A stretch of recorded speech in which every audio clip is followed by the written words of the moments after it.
So let's talk about a deal that I almost lost. So Patrick was in here with me earlier. We were talking to this guy from Ameren. He's got a big ass house. And so I just there's a guy who lives across the street, works for Ameren. Now, these are 70, 80 square homes, and I'm talking beat up bad. So I kind of get complacent because I've had a pretty good day, right? And I'm thinking, I'll get the job. Even though I know that nobody's talked to the guy across the street, I just figure, I don't ever assume anything. So Patrick leaves. I'm sitting there talking to the guy's son that works at Ameren, because the guy that I'm dealing with is in Branson and has been for the last, hadn't even met him. We're just doing it over the phone, right? But he tells me about the guy across the street, and this guy's house across the street is very nice and very big. So I'm sitting there with the son and his F-250, and we're BSing, who knows, probably telling each other lies. But nothing that really mattered. I was just trying to gain some, I don't know, I already had we already clicked, I already had the bond made. I don't know what I was doing, but as I'm sitting there, a guy and another, now listen to me.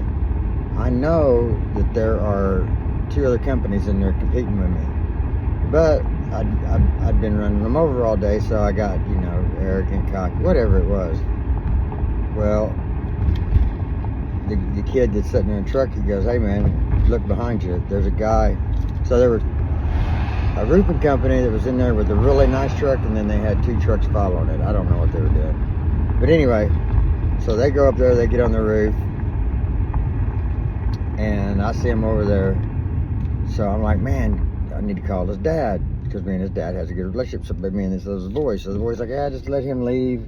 Right now, it's not, he may be committed. And I said, all right. So anyway, the boy, after the roofing company leaves, he said, man, I'm gonna go over there and talk to him for you, see what's going on. So he calls me over there. Now the job's not sealed and signed and delivered yet. I just go over there. So he asked how the process works. So long story short, I just let him know that I'd be sending him a hell report. I'd also be sending him pictures, and all he needed to do is also just what I send him, all the documents I send him, that he can just send that to his insurance company and file a claim that way. He can just email it to him, because there's so much damage. And I told him I take a lot of pictures. I'm very precise on what I do, very detailed, and go from there. And I said, after I go through your house, I just want to sit down with you and your wife and explain the process, why the insurance companies are buying up the roofs, and educate you guys on it. He's like, man, that's great. And I said, also, then after that, I just want your permission to be able to go through and show you how we bring value to our clients. I just, whoever you go with, I understand, but I just like the chance to prove, to explain to you what we do.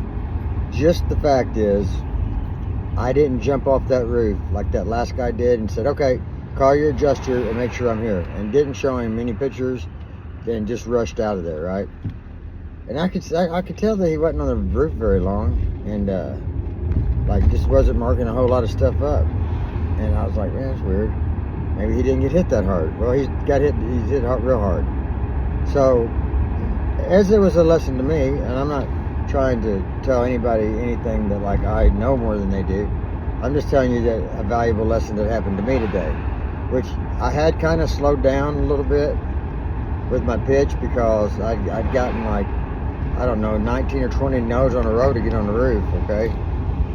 And I don't even want to tell you what streak I'm on now, because I just don't like to talk about that. But I can tell you that I got 21, 22 no's to get on the roof, and that it just all of a sudden flipped on me. But I also changed my approach, and I started explaining to the homeowner more of why the roofs are being built or being bought, what the hell does to it, showing them just educating them, and taking my time. And I asked them, can we go sit somewhere that's quiet and it's peaceful, to where you won't be distracted off anything, because I really need your attention for the next 20 to 30 minutes.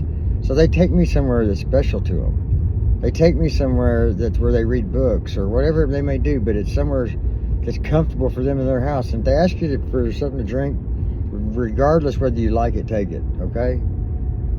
And again, I'm not saying this because I feel like I know everything. I don't. I mean, I got so much to learn that it's crazy. But you do catch streaks sometimes when you work hard, and that's just what I was lacking for a while. And I don't have to tell any of y'all that. Y'all know that. And